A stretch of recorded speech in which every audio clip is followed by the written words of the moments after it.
High rich in plant proteins, அது அதிக அளவு தாவர புரதச்சத்து இருக்குது. அதே போல் சோயாபீனில் பார்த்திங்கன்னா ரிபோஃப்ளேவின், தயமின் போன்ற விட்டமின்கள் இருக்குது. அதோட விட்டமின் டி, இ, கே அதிகமாக இருக்குது.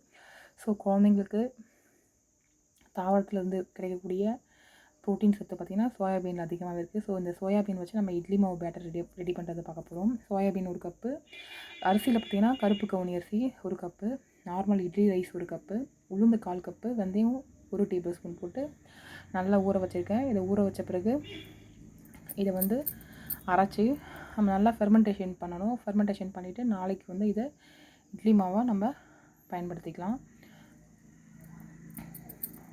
இது ஹை ப்ரோட்டீன் கண்டென்ட் இருக்கிறதுனால இது வெயிட் கெயின் ஆகிறதுக்காக சில்ட்ரன்ஸ்க்கு கொடுக்கலாம். நிறைய குழந்தைங்க ஒல்லியாகவே இருப்பாங்க. அவங்களுக்கு இந்த soybean alternative days weekly once இந்த சோயாபீன் வச்சு இட்லி மாவு